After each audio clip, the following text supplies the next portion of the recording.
Enforcement ડિરેક્ટોરેટની ટીમે રાજકોટ, કચ્છ, જામનગર અને સુરેન્દ્રનગર સહિત સમગ્ર ગુજરાતમાં પોસ્ટ ઓફિસમાં સરકારી ભંડોળના કથિત દુરુપયોગને લગતા 5 કેસોમાં સર્ચ ઓપરેશન હાથ ધર્યું હતું।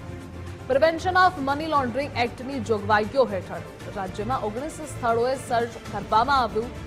સીબીઆઈના એસીબી ગાંધીનગર દ્વારા નોંધાયેલી અનેક એફઆઈઆરના આધારે કેન્દ્રીય એજન્સી દ્વારા આ કેસોની તપાસ કરવામાં આવી હતી અને તેના પરિણામે આ કાર્યવાહી થઈ હતી। અને આજ મુદ્દે સંવાદદાતા વિજય દેસાઈ આપણી સાથે જોડાયેલા છે। વિજય, વિગતો શું છે આને લઈને જણાવશો?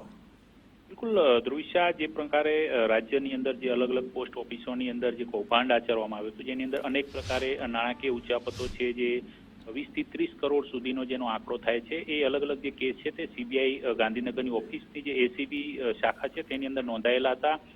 તેના અનુસંધાને જ ઈડીએ મની લોન્ડરિંગનો ગુનો નોંધીને 19 સ્થળોએ ગઈકાલે જે દરોડા પાડ્યા, તેની અંદર 5 જે સ્થળો છે, ખાસ કરીને રાજકોટ, કચ્છ, જામનગર, સુરેન્દ્રનગર, ત્યાં આ તપાસ હાથ ધરવામાં આવી હતી। જેની અંદર જે ગોંડલની જે મેંગણી ચેકપોસ્ટ છે, ઉપરાંત જે ભુજની રાવલવાડી છે, જામનગરની સુરજકુજી પોસ્ટ ઓફિસ અને ચોટીલા સબ પોસ્ટ ઓફિસની અંદર જે સબ પોસ્ટ માસ્તરો હતો તેમના દ્વારા અલગ અલગ પ્રકારે જે ગુનાઓ દાખલ, જે ઉચાપત કરવામાં આવી હતી તેના આધાર પર જે ગુનાઓ દાખલ થયા હતા, તેમાં આજે ફરિયાદ થઈ હતી। જેની અંદર જે મેંગણી ચેકપોસ્ટની અંદર 9.97 કરોડનું જે કૌભાંડ હતું, એ ઉપરાંત જે ભુજની જે રાવડાવાડી છે તેની અંદર જે છેતરપિંડી એટલે આરટી ખાતાઓ બંધ કરીને યોજનાઓ હેઠળ ફરીથી નવા ખાતાઓની અંદર પૈસા ટ્રાન્સફર કરીને એક કૌભાંડ આચરવામાં આવ્યું હતું। એટલે આ પ્રકારે અલગ અલગ જે કેસ નોંધાયેલા હતા 5, તે 5 કેસોને સંયુક્ત રીતે મની લોન્ડરિંગની અંદર આ પ્રકારે ઈડીએ દરોડા પાડીને અત્યારે 1 કરોડ જેટલી રોકડ રકમ પણ જપ્ત કરી છે। ઉપરાંત 1.5 કરોડથી વધુની જે સ્થાવર મિલકતોની વિગત છે, એટલે એના દસ્તાવેજ પણ મળી આવ્યા છે। આ ઉપરાંત હજી